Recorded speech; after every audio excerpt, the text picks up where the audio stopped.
Hi, my name's Ed Nolan and I'm a psychology teacher at Queen Elizabeth Sixth Form College. And in our film today, we're going to look at evaluating correlational method as a form of investigating in psychology. Let's make a quick note before we move any further that evaluation is really central to everything we do in psychology.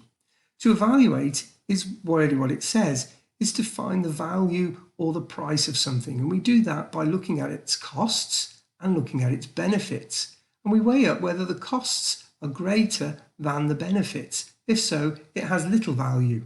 If the benefits are more than the cost, then it has high value to us, and then we can use it in psychology. Now, here's a nice little cartoon, makes me laugh.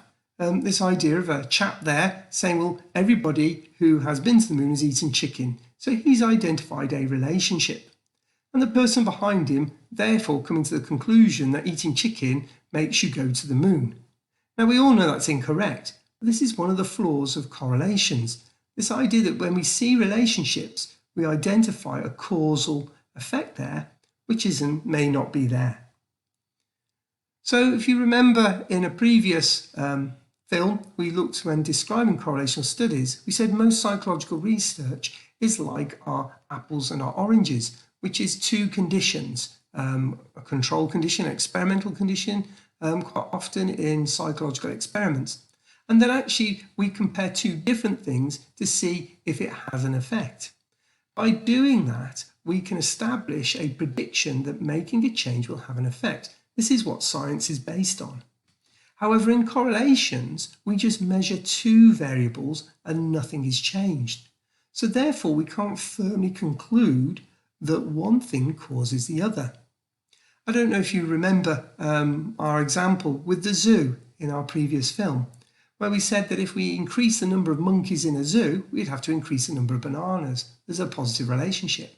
But we can't say that more monkeys actually causes more bananas to be eaten, because it might just be one particular monkey who is very, very greedy. So therefore, we can't make a firm conclusion on a causal relationship with correlations. We can just say that there is a relationship.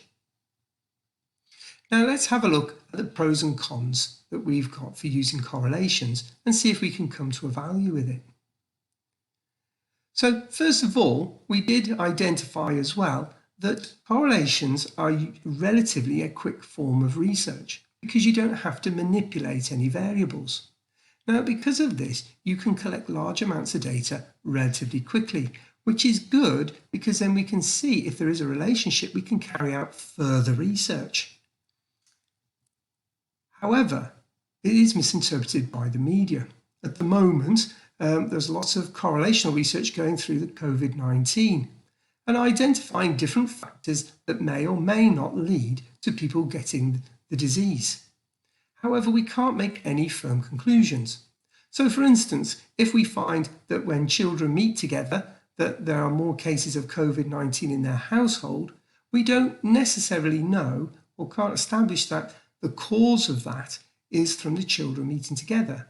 However, the media may pick this up and interpret it incorrectly, just like saying chicken will get you to the moon. However, correlations are very good when you're looking at sensitive areas. So if you did our practical on the matching hypotheses, it's a sensitive area looking at attractiveness.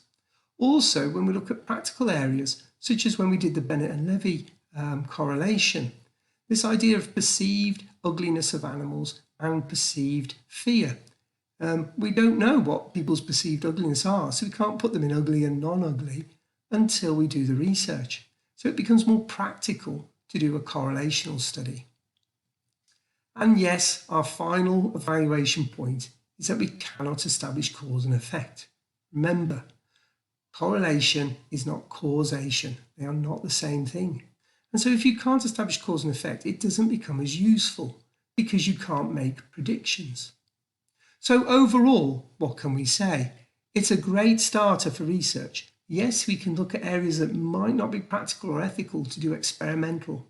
But the fundamental problem is we cannot establish that cause and effect. So my summary or my value for correlational studies is that it is a great tool for psychologists to use. However, if they can, use something that is a bit more experimental. Well, you've done it. You've made it through our evaluation video, and I hope you've enjoyed everything that you have done on correlational studies.